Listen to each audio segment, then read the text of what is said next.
My unfamiliar arranged marriage husband suddenly texted me, "Busy?" Thinking it was a colleague asking about work progress, I replied, "Yeah."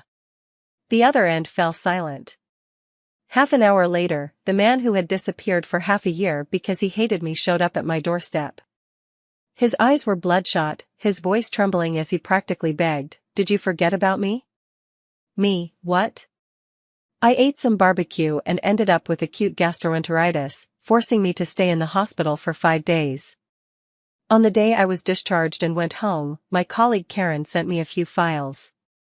A few days ago, the new CEO took office and wasn't very satisfied with the project our team was working on, demanding major revisions. Since I took 5 days off, my part hasn't made any progress. I need to review the materials tonight and come up with a revision plan. After explaining the tasks, Karen added a few more words. The new CEO is a total hottie. You lucky single girl, getting to feast your eyes. But he's very serious about his work and can be quite harsh when scolding people. Everyone in our team has been scolded by him during meetings, so make sure to revise your work carefully. At first, all the single girls in the team were eager to catch his attention, but after being scolded, they all settled down. Oh, by the way, if you have any issues with the revisions, feel free to call me anytime. Let's try to finish everything today. I'm not really interested in this new CEO, I'm more concerned about my absence affecting the team's progress. So I quickly downloaded the file and turned on my computer to carefully study the materials Karen had sent me. Upon opening them, I realized that major revisions were required, rendering all our previous progress obsolete. The ideas we had proposed were now unusable. I needed to re-examine the background investigation materials from scratch. To make matters worse, the new materials included some content in a foreign language, which left me scratching my head in frustration. The more I looked at it, the more anxious I became. I'm not sure how long I'd been reading, but by the time I noticed, it was already dark outside. My stomach was growling with hunger, so I picked up my phone to order myself a stomach-friendly dinner. Trying to decide what to eat on a food delivery app when suddenly a message popped up. Busy? Thinking it was a colleague checking on my work progress, I opened the message and replied in the chat window, "Yeah. But almost done." After waiting a while with no response from Karen, I switched back to ordering my meal. In the end, I settled on a dish of scrambled eggs with beef over rice. Then I put my phone down and went back to reviewing materials while drafting a proposal. Half an hour later, the doorbell rang, probably my food delivery had arrived. I got up to answer the door. Just as I cracked it open slightly, a force from outside forcefully pushed it wide open. And there I was, face to face with the person outside. Wait, where's my food? My hands lay emptily open as I stared somewhat dazedly at the man before me. Are food delivery guys this formal these days? Wearing a suit and all? Those in the know would see I'd ordered food, those unaware might think I was genuinely hungry and had ordered a male model. I found it odd and sized up the man standing before me from head to toe. He didn't look like someone delivering my takeout. The man's shirt was tucked tightly into his dress pants, outlining a slender waist, with 3 buttons undone to reveal quite a sight on his chest. Paired with his face, handsome to the point of being unfair. I couldn't help but sneak several more glances at him and actually found him somewhat familiar. But when I thought about it, that seemed unlikely. He despises me so much, why would he come looking for me on his own? Besides, someone as cold and cutting as Elias was the complete opposite of the pitiful man outside my door, with his red-rimmed eyes as if he'd just cried his heart out and a trembling mouth. Handsome, handsome? I waved my hand in front of his dazed peach blossom eyes and called softly. Hearing this, he snapped back to reality, looked at me, and then peered into my room. I found this person rather strange and grew wary, asking, "Who are you? What do you want?" Suddenly, he lifted his long legs and stepped into my home, leaning in close. His voice trembled as he spoke, almost pleading, "Can you add me too?" I didn't quite catch what he was saying at first. But hearing his voice, I realized one thing. He wasn't just like Elias, he was Elias himself. That arranged marriage partner of mine, we weren't close, and he didn't just dislike me, he outright loathed me. The first time I visited his house, he threw the carefully handcrafted gift I'd prepared straight into the trash. I overheard him telling his friend, "Marry her?" Not a chance. Later, his grandfather left a will stipulating that he could only inherit the family fortune if he was married. That's why he reluctantly agreed to marry me. All for the inheritance. After we got our marriage certificate, he simply vanished. We haven't even seen each other once in the past 6 months. Elias has a very distinct and pleasant voice, a deep, husky, smoky tone with a hint of lazy arrogance in his speech. It's unmistakable. Upon realizing this fact, I impatiently glared at him, wanting to push him out and shut the door. He hates me, so I won't like him either. Seeing this, he reacted quickly, walking back into the room while casually hooking the doorknob with his hand, slamming the door shut with a bang. He scanned the room, as if checking for any other people. After confirming there was no one else, he peeled off the pitiful mask he had worn before and reassumed his usual aloof and indifferent demeanor. Placing both hands on the wall, he trapped me within his arms, his low, husky voice carrying a probing weight. "Where is he?" Talk, wife. What person?" I frowned in even greater confusion and shot the question back at him. He casually curled his lips into a smirk and lightly nipped at my neck. A tingling pain rushed over me, and I instinctively shrank back, but he pressed closer relentlessly. He was too close, I could clearly feel the scorching heat of his chest. "Did you forget about me?" As he spoke, I clearly saw his gritted teeth. In that instant, I realized, I must have replied to the wrong message. That I'm busy just now was meant for the man before me. Before I could process why he suddenly messaged me, I patiently explained everything to him in detail, but he still seemed only half convinced. After a long silence, he still sounded uneasy. "Really? You're not lying to me? Then why did you open the door without asking anything earlier?"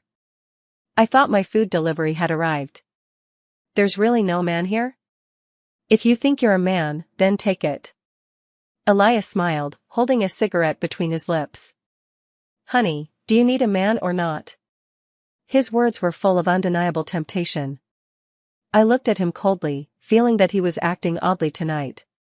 Just after we got married, his family kept pressuring us to have a child, but he flatly refused. Not only did he not touch me, but he also shamelessly insisted on sleeping in separate rooms. After his grandfather found out, he was so angry that he subjected him to family discipline. By the end of it, I could hardly bear to watch. That very night, covered in wounds, he moved out of our marital home. I'd been living on my own this whole time. Every month, he would dutifully transfer money into my account, but I never touched a single penny, afraid he might demand it all back if we ever divorced. Now, suddenly, he's messaging me, suddenly returning, and even calling me wife every other word. It's so out of character. Unnecessary. Now that you know I didn't do anything to betray you, you can leave with peace of mind. I'm legally yours, I'm not leaving. He lowered his head to bury his face in the crook of my neck, leaving a few damp kisses as his scorching breath brushed against my ear. The slight ticklish sensation made me instinctively shrink back. He wrapped one arm around my waist and lifted me up, disregarding my resistance. He pecked lightly at the corner of my lips several times while his hands roamed restlessly, as if testing my limits. His teasing left my legs weak and my consciousness hazy, with only my hands putting up unconscious resistance. Suddenly remembering the unfinished proposal revisions, I snapped back to complete awareness. She raised her leg and aimed a swift kick at Elias's sensitive spot, causing him to grimace in pain before groaning through clenched teeth, "Hiss, that hurts." Dangling from him, I patted his cheek lightly and teased, "Isn't that what boys are for, to be given a little pain?" Elias's grip around my waist tightened as his voice dropped to a dangerously low and icy tone. "Daphne, you've become quite naughty." He escalated immediately. Just as I was about to stop him, the doorbell suddenly rang. Elias snapped impatiently toward the entrance, "Leave the takeout at the door." After speaking, he leaned in again trying to kiss me. But just then, a deep middle-aged male voice sounded from the doorway. "What delivery? Who are you, and why are you in my daughter's home?" It was my dad's voice. I quickly signaled Elias to put me down. My dad knew the code to my smart lock. We were right by the entrance, so we could clearly hear him entering the password. By the time my dad opened the door and came inside, he saw Elias and me sitting properly at the dining table. I was flipping through documents working on a proposal while he gave suggestions and guidance beside me. When my dad saw Elias, he was visibly stunned, then started nodding and bowing. "Elias? What are you doing here?" Elias stood up and nodded at my father. "Daphne is having some issues at work, so I came back to help." "Bullshit." I silently cursed him for lying without even thinking. "Oh, I see. Well, thank you, Elias. It's really too much trouble for you to help with such a small matter." "Just doing what I should," Elias replied calmly. I feel saddened by my father's humble attitude. Our family used to be on equal footing with the Elias family, but after my father's failed investment, we were left heavily in debt and gradually disappeared from high society. Not wanting me to suffer alongside him, my father pleaded with his old friend, Elias's grandfather, to take me into their household. I was 18 that year. It was only after arriving at the Elias residence that I learned our grandfathers had arranged a child betrothal between Elias and me when we were born. His grandfather came to consult my opinion. By then, the disparity in our family circumstances was too great, and Elias and I had barely met 2 or 3 times as children. We were practically strangers. Such verbal childhood betrothals aren't worth taking seriously. Worried his family might hesitate to mention it for fear of hurting my pride, I took the initiative. "Grandpa, Elias and I have no feelings for each other. Past promises shouldn't bind us now. I think we should cancel this arranged engagement." Besides, Elias later stated clearly he would never marry me.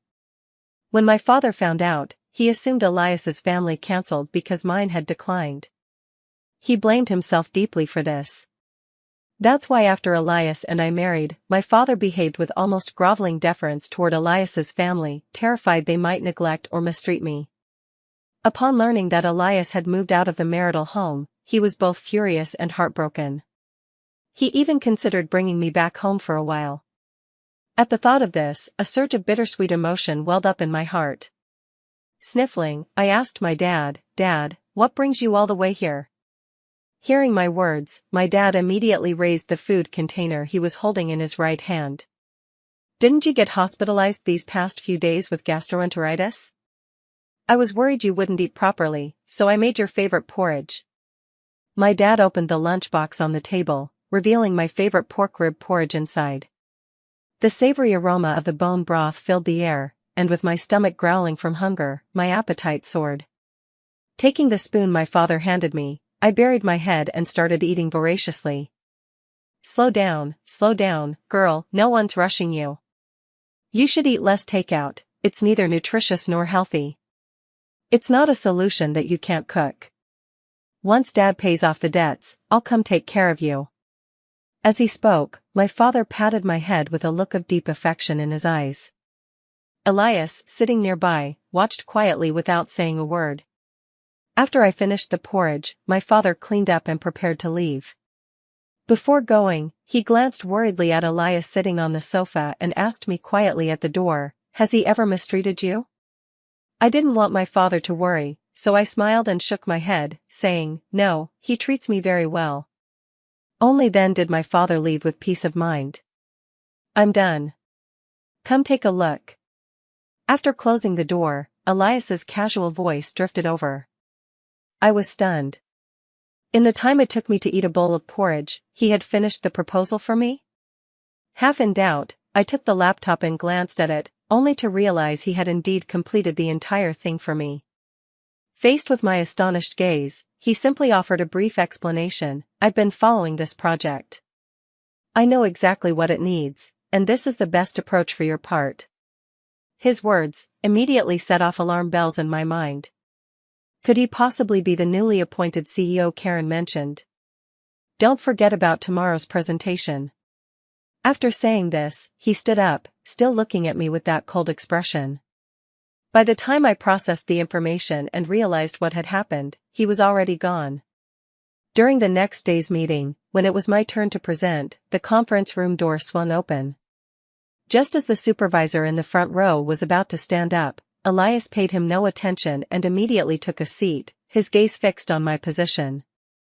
At first, I didn't react while standing at the front, until I saw him casually flipping through my notebook. My heart skipped a beat as an ominous feeling settled in. Oh no no no no no. It's over. This notebook for meeting minutes doesn't contain much related to actual meetings at all. It's full of all sorts of strange things I scribbled while zoning out during work. Many of them are complaints about him, and there are even mosaic-rated scenes using him as the prototype. What are you staring at? Get started. He rapped his knuckles sharply against the desk, tilting his chin at me. His tone was cold, his eyes never leaving the notebook. I grew even more nervous. The train of thought I had so carefully organized suddenly derailed, and my speech became halting. I stumbled through the presentation of my proposal, breaking out in a cold sweat. Nearly everyone in the room had been on the receiving end of Elias's verbal lashings before. Given my dismal performance, they had already foreseen my inevitable downfall. The meeting room was so silent you could hear a pin drop. No one dared breathe too loudly. All eyes were on Elias, waiting for his response. He was still flipping through my notebook with apparent relish. After what felt like an eternity, he finally looked up, a faint smile curling at the corners of his lips. He seemed to be in an unusually good mood. Glancing at the others present, he leaned back in his chair, his demeanor relaxed and lazy. There wasn't a trace of anger on his face. I was quite surprised.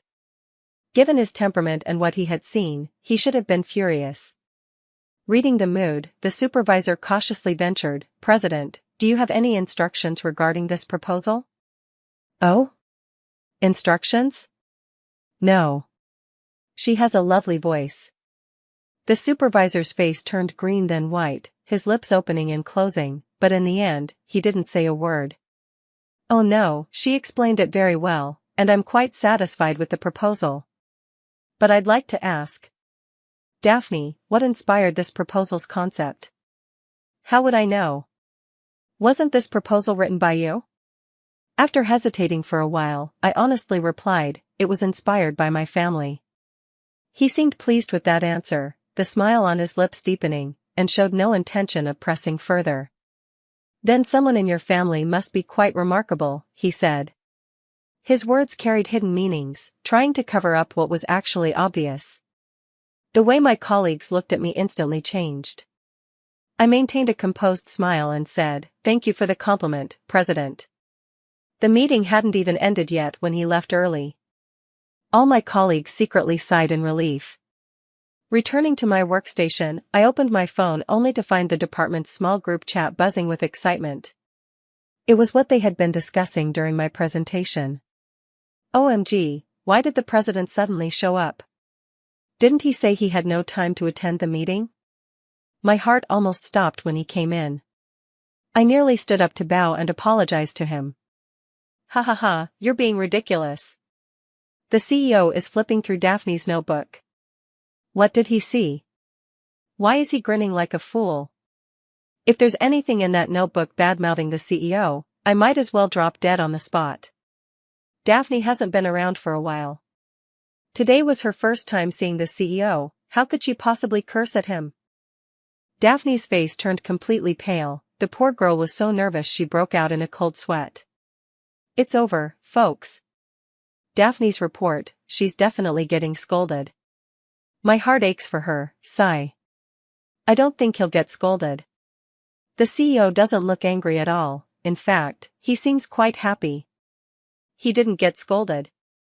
Has the CEO been possessed or something? His tone actually sounds a bit doting. He said Daphne has a nice voice, ha ha ha. I've never seen him praise anyone before, but this time he even complimented Daphne's husband. I'm shocked. When did Daphne get married? She must be making it up. She's always been single, where would a husband come from? That person might not necessarily be her husband anyway. Why did the CEO take Daphne's notebook when he left? Was there something in it that interested him? My colleagues enthusiastically discussed over 100 messages. As I scrolled down to read them, I had already exhausted all my strength and options by the time I reached this last one. Yes, he just took my notebook like that. There's stuff in there that can't be seen by others. Ah. As I was getting ready to leave work, I received a message from Elias, "Don't leave after work." Those words hit me like dreadful news. I was so frantic that I started scratching my head in distress. Sitting on pins and needles until the end of the workday, after my colleagues had all left one by one, I was the only one left anxiously waiting for Elias. When the office was completely empty, he leisurely emerged from the CEO's office. "Very obedient, aren't you? Told you not to leave, and you actually stayed. Dare I leave, you think? Come back to the old house with me, let's have a meal with them." He waved at me and strode ahead on his long legs. When he saw that I hadn't caught up, he stopped again. As I caught up to him, he turned his head and smiled faintly. "Not bad writing," he said. Oh my God. He actually read everything. I was on the verge of tears, nervously rubbing my shirt sleeves to ease my overwhelming embarrassment. Elias seemed to be in a good mood, even humming a little tune in the car. I secretly let out a sigh of relief, judging by his cheerful demeanor. He probably wasn't planning to hold it against me. When we arrived at Elias's home, his grandparents were delighted to see us returning together and eagerly pulled me aside to chat. During dinner, the food was so delicious that I couldn't help but go back for seconds, twice. On my third trip back for more food, Elias leaned on the back of my chair and whispered to me, "Do you like it that much?" Holding my bowl, I felt a little embarrassed. Licking my lips, I glanced at him and answered honestly, "Gracie's cooking is just too delicious." I couldn't help eating a bit more. He nodded with a slight smile. The next second, he called Gracie over and said to his parents, "Mom, Dad, I'd like Gracie to come cook for Daphne and me at our place. Would you mind?" There are many housekeepers in Elias's family who are responsible for cooking, so one less makes no difference. His parents readily agreed. I glanced at him out of the corner of my eye and saw that he remained calm and continued eating. Secretly, I was surprised that he remembered what my father had said to me that day. I lowered my head and started eating, recalling the early days of our marriage when Elias didn't like too many people in the house. So, we didn't bring any housekeepers, only arranging for them to come in at fixed times to cook and clean. Later, when he moved out and my work became busier, I ended up eating almost all my meals outside, so eventually, the housekeeper stopped coming altogether. After dinner, Elias's mother pulled me aside and asked, "Why hasn't there been any movement in your belly yet? It's been over half a year since you got married." I felt a bit helpless. Doesn't she have any idea why I haven't conceived? Elias hasn't come back, I could only tell the truth. It wasn't my problem anyway. I've already talked to him. I told him you two need to get pregnant soon so you'll have a better chance when dividing the family assets.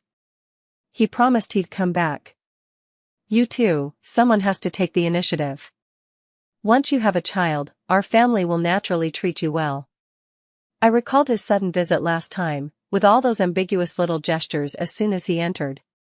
So unusual, it turns out he came back to complete a mission. I forced a smile and responded, "We'll do our best." In the evening, when Elias dropped me off at the underground parking garage of my community, I got out of the car and, just before closing the door, saw him resting one hand on the steering wheel, making no move to unbuckle his seatbelt, just silently watching me. She casually asked, "Aren't you coming home again tonight?" He turned to look at me, his eyes dark and deep, and softly replied, "I am." With that, he quickly unbuckled his seatbelt and got out of the car. There happened to be a newly delivered package at the doorstep. After entering, I opened it and found it was the new fitness tracker I had ordered. Being not fond of exercise, my physical fitness is quite average, and I often end up in the hospital every now and then.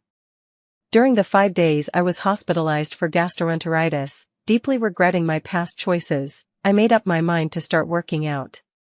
Elias went to take a shower, and I fiddled with the fitness tracker while referring to the manual. By the time he came out, he had somehow taken a seat beside me without my noticing. I was still struggling to connect the tracker to my phone via Bluetooth. Seeing my frustration, Elias chuckled softly and said, "Did a donkey kick your little brain? Can't even figure this out." After speaking, ignoring the dramatic roll of my eyes, she reached out and took the wristband from my hand, putting it on her own wrist, then tried to connect it for me. I leaned in beside her to watch, completely unaware that the distance between us had become far too close. Her arm pressed against my chest through the thin fabric of the shirt, a proximity that allowed our body heat to mingle.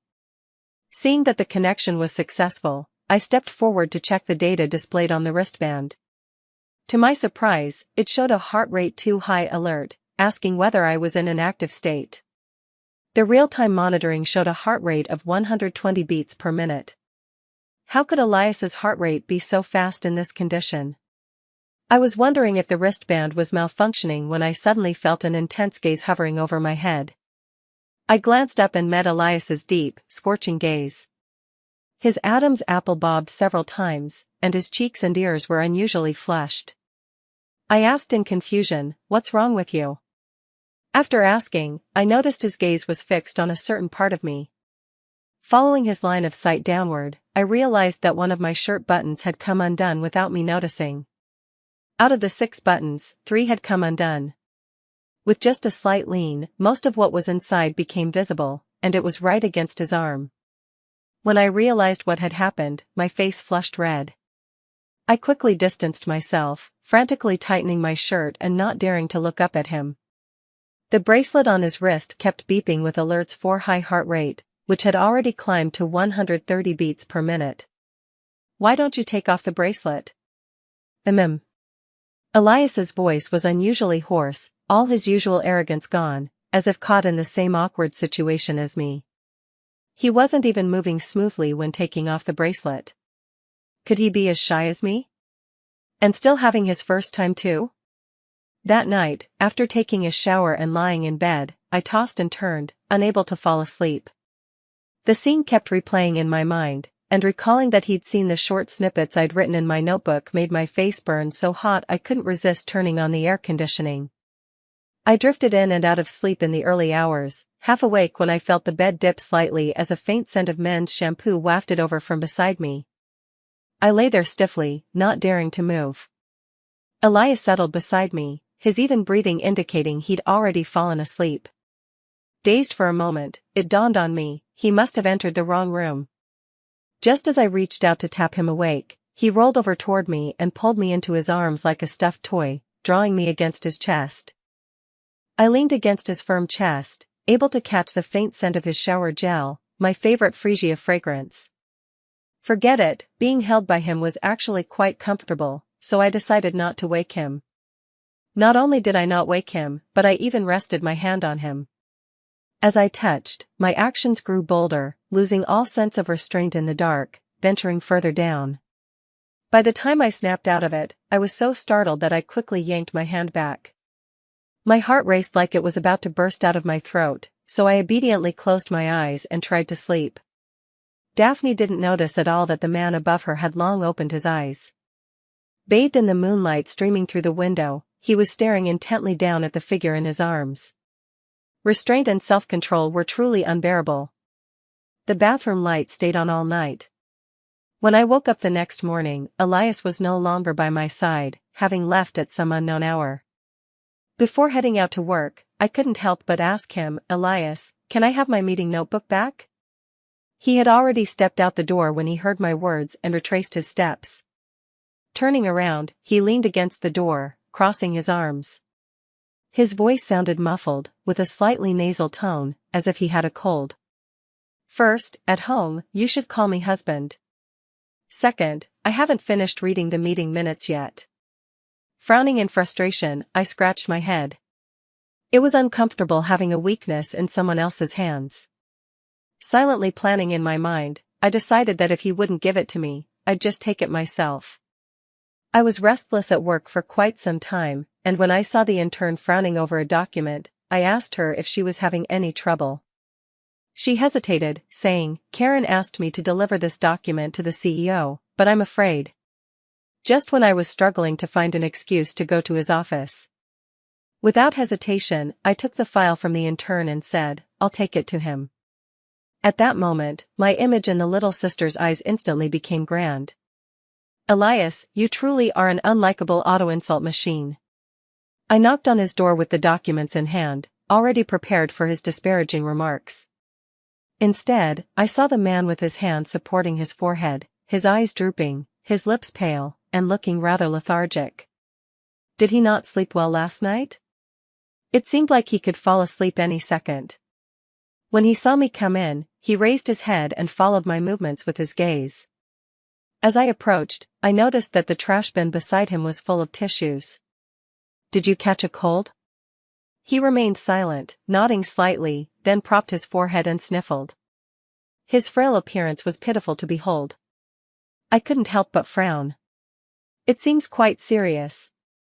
Why haven't you gone to the hospital?" Elias lifted his gaze to me, his lips parting as he reached out to take my hand. Just before our fingers touched, a knock came at the door. "Come in," he managed to croak out, his voice muffled. A muffled and deep nasal tone, seemingly wrapped in heavy fabric, sounded with great effort. "How did such a severe cold come on so suddenly?" A male colleague walked in through the door, carrying a document for Elias to review and sign. We usually get along quite well, and during the gap while Elias was reading the document, he began speaking to me softly. "Daphne, are you here to report on your work?" "MHM." I pressed my lips together and nodded slightly. "Your previous proposal was excellent. I'd love to learn from you when there's a chance." "No problem. Your team's ideas are also very innovative. Let's exchange thoughts when we get the chance." Elias quickly reviewed and signed it before tossing the document in front of his male colleague, irritably waving him out.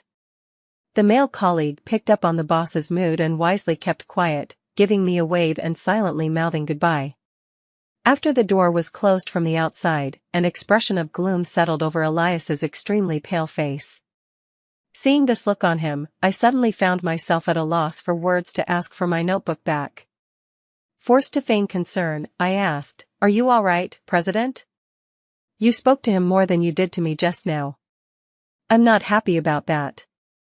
"Seriously? That's what this is about." The corner of my mouth twitched uncontrollably, and I was momentarily speechless. Even in this state, he's still nitpicking over such trivial matters. He turned his head away, leaving me with a resentful back view. Feeling helpless, I went to pour a cup of hot water and placed it in front of him. I tried to negotiate and reason with him, softening my voice as I asked with concern again, "How did you suddenly catch such a bad cold? Weren't you fine just yesterday?" "Maybe because I took a cold shower last night. But the water heater at home isn't broken." "Is there something wrong or on his mind?" On a chilly late autumn night, he actually took a cold shower. In such a listless state, he couldn't focus on work properly, so I asked, "How about going to the hospital?" Only when he went to the hospital did I get the chance to retrieve my notebook. "I don't want to go by myself." "I'll go with you." "Okay." After speaking, he immediately got up and obediently went to take his coat from the hanger to put on. While his back was turned to me, I quickly snatched my meeting notebook from the table. He went out to contact his assistant to drive, and I hurriedly grabbed the notebook and stuffed it into my bag at lightning speed. After completing this series of actions, I let out a long sigh of relief, secretly rejoicing that he hadn't noticed anything. Accompanying Elias to the hospital, in the VIP ward, he leaned back on the sofa with his eyes closed, his forehead covered in cold sweat. He seemed to be developing a fever. I reached over to feel his forehead and found it alarmingly hot. After taking his temperature, the nurse came to administer an IV drip, but he wouldn't let go of my hand while getting the injection. The nurse stood by and couldn't help teasing, "You two have such a wonderful relationship." I blushed and immediately tried to break free from his grip, but he held on too tightly. I couldn't pry his hand away. As our hands intertwined, the wedding rings on our fingers collided, locking together like adversaries in a stalemate. Sensing the brush of metal against metal, we silently turned to each other, our gazes interweaving with unspoken words. Yet in the end, we said nothing, merely averted our eyes in quiet understanding. Elias, let go. Wife, please don't go. Stay with me. Pitifully begging. I used my free hand to gently stroke his face to comfort him, then bent down and whispered to him, I'm not leaving, let's get the shot properly, okay? He pressed his lips tightly together, nodded obediently at me, and let go of my hand. He looked just like a family dog that had been hurt outside, coming home and wagging its tail for sympathy. I started to chuckle discreetly. Taking advantage of his closed eyes while resting after the shot, I went to the bathroom and took out the notebook from my bag. I wanted to see how much longer the things I had written before could keep me going. But as soon as I opened the first page, I was shocked. Elias actually wrote a reply under my rambling. He moved out of the marital home without a word today. The house feels so empty now. The man's handwriting was elegant and bold, writing, I'm sorry, dear.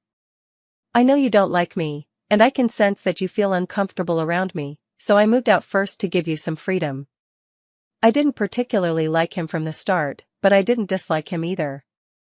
I thought since we were married, we should at least try to live together properly. But he just moved out on his own.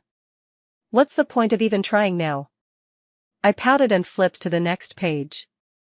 While tidying up the room today, I noticed he has a lot of suits, but they all look the same. I don't get it. Do you like it, honey? If you do, I'll wear it for you every day. If you don't like the same style, I can buy something else. Had lunch with a colleague today, and she wanted to switch her bag. Her husband immediately brought her a new one. Ugh, another day of envying someone else's relationship. Honey, I'm sorry. Actually, if you called and made requests, I'd fulfill them too. But you've never called me, sobs. With how you act, I'm even scared to get close to you, let alone call and make demands. Am I not afraid for my life? Reading this, I silently complained about him in my mind and continued flipping through. Today Karen said she had a fight with her husband, and the two of them were physically and mentally exhausted from the argument. Seeing her like that, I felt a little relieved that I wouldn't face such problems since that man doesn't even come home, hee. Not hee. I used to like him a lot, but after finding out he didn't want to marry me, I've started letting go. I often forget I'm even married. Hopefully, he won't come back, ha ha ha. Honey, I'm your husband. Honey, I'm your husband. Honey, I'm your husband. His mom called again, pressuring me about having a baby. Ugh, is this something I can just decide to do on a whim? Honey, do you want a baby? If you want one, I'm ready anytime. If you don't, then we won't have one. The grilled meat rice bowl at lunch today was so delicious. I know how to make it. Next time, I'll cook it for you. What a lucky egg I am. Receiving beautiful flowers on both Valentine's Day and Qixi Festival. Though no one celebrates the holiday with me, getting flowers makes me happy enough. Silly, those flowers are from me, your husband. How come the director hasn't finished talking yet? I'm so sleepy. Come lie in my arms. The project is finally done. So happy. Honey, you're amazing. As I flipped to the later pages, the tone started to take an unexpected turn. There was a period when my creative urge exploded, and as I wrote, I began to venture into edgier territory. Among all the men I've encountered, Elias was the most handsome and exuded the strongest sexual tension. Since he'd never know anyway, I ended up writing several uncensored pages using him as the prototype, without even changing his name. Amidst the dense black text, I spotted his corrections in red ink, meticulously written like a professor revising a thesis. This place looks nice, we should try it. Well, right, reward. Correction here, I'm not that short. Got me blushing, wifey, what should I do if I want to kiss you right now? I like you so much, so much. Why did you stop writing? Out of inspiration? Do you need me to provide some tonight? Update please. By the time I reached the end, I didn't need a mirror to know how embarrassingly red my face must have turned. What on earth is all this? Elias appears cold and restrained on the surface, but who knew he could be so secretly flirtatious? No wonder he cried so pitifully when I sent him the wrong message that day. At this thought, my mood suddenly brightened immensely. I put the notebook back in my bag, smoothed my hair, wiped the tears from my eyes, and went to find Elias. He was sitting elegantly on the sofa with one leg crossed over the other, his laptop resting on his lap as he attended a meeting. With one hand steadying the laptop and the other hooked up to N4, his slender fingers and prominent veins stood out. The afternoon sunlight bathed him in a glow, making him inexplicably sexy. I stared blankly for a long moment. He seemed to notice my gaze, withdrawing briefly from the meeting to give me a small smile. His lips silently formed the words, "Wait a bit, almost done." I sat down beside him, patiently waiting as he wrapped up the meeting. He ended the call with just a few words, perhaps because of his illness, his demeanor now much softer. His voice was light. "What's up?" I expressionlessly took out my notebook from my bag. After seeing it, he first observed my mood, then his eyes darkened slightly. "Do you like me?" I asked straightforwardly. "Yeah," came the reply, a low and hoarse voice with a slight tremble at the end. "But didn't you say it's impossible to marry me?" "When did I ever say that?" He panicked, suddenly straightening his posture. So I carefully helped him recall it all. He took a deep breath and explained to me, "I overheard you telling Grandpa that you wanted to cancel our arranged marriage. That's why I told my friend I couldn't marry you. If you're unwilling to marry and don't like me, how could I force you? I'm sorry, I saw you throw the gift I gave you into the trash. I thought you hated me. I've been carefully keeping that little bear doll you made for me. The one in the trash bin, I saw it. It was meant for my nephew, but after I gave him a beating, his bear became mine too. Now I have two." The more he spoke, the more frantic he became, terrified I wouldn't listen to his explanation. So that's why his nephew's face was swollen for a while. Turns out he got beaten up. "You have no idea how much I've looked forward to marrying you. I've never forgotten our childhood betrothal, not since the first day I met you. But then I heard you wanted to call it off, and it broke my heart for the longest time. It was my mom who approached you about marrying me to help me fight for the family inheritance, and only then did you agree. Mom wanted me to quickly have a child with you, but I was afraid of scaring you, so I thought about moving out first." "Am I being really stupid like this?" he suddenly asked at the end. I noticed his pale face was flushed with redness. "Yes, you really are stupid," I said, pretending to be disdainful. "That day I asked what you were doing because I heard you were hospitalized, and I wanted to come see you. But the way you spoke scared me so much that I cried the whole way there. So after crying, you decided to give in?" His expression froze, and he nodded. "If you can't beat them, join them." Hands on my hips, I puffed up angrily and said, "You think way too poorly of me. Honey, I'm sorry. But could you please not kick me out of the house, considering I'm a sick patient?" I pondered thoughtfully. "Depends on your performance." A few days later, after Elias fully recovered from his illness, he started getting restless. Afraid of infecting me, he had been obediently sleeping in the guest room all this time. I recalled the day he entered the wrong room and asked, "Haven't you walked into the wrong room lately? You've improved, learning to recognize the way." Elias looked confused. "What wrong room? I've never gone to the wrong one." I nudged him and recounted the incident from that night when he lay down beside me in the middle of the night. Elias drew out a long, drawn-out "oh." Then he said matter-of-factly, "It was what you wrote in your notebook." I'm always soft-hearted. Wasn't I just fulfilling your dream? Then why did you leave later? Because.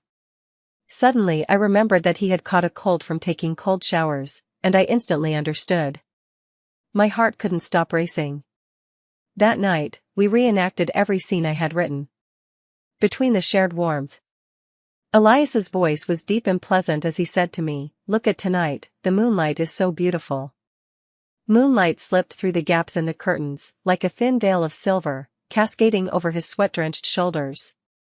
I gasped so hard I could barely speak, only hearing him murmur hoarsely by my ear, his voice scorched like it had been licked by flames. "Daphne, didn't you just say this was only a rehearsal?" I bit his shoulder in protest, but he only chuckled, the laughter mingling with his ragged breaths, pounding against my chest with every exhale. "Liar." He kissed away the tear at the corner of my eye, his voice thick with smug satisfaction yet tinged with something like complaint. "Your script wrote it far more intense than this."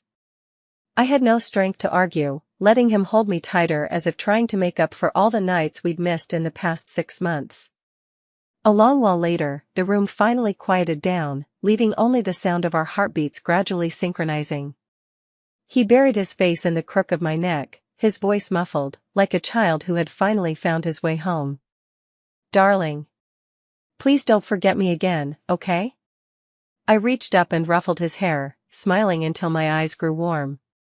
"Elias, you're so ugly when you cry." He bit my earlobe indignantly. "Then why were you just holding me and crying?" "Shut up."